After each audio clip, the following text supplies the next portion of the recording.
మహిళ ఆరోగ్యంగా ఉంటే కుటుంబం ఆరోగ్యంగా ఉంటుంది.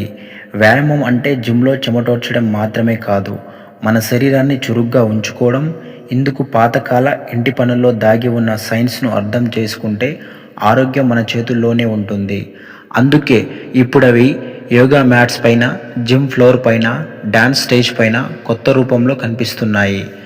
ఇక్కడ పైనున్న ఇమేజ్‌ని అబ్జర్వ్ చేస్తే పూర్వం పొలం నుంచి నేరుగా తెచ్చిన ధాన్యపు గింజలు, కందులు, పెసళ్ళు, మినుములు వంటి వాటిని తిరగలితో విసిరేవారు.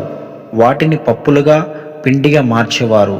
ఇందుకోసం కాళ్ళు చాచి కూర్చొని బలమంతా ఉపయోగించి తిరగలిని గుండ్రంగా తిప్పేవారు.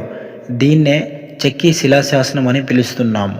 ఇది పొట్ట దగ్గర కొవ్వును తగ్గించి వెన్నెముకను దృఢంగా ఉంచుతుంది.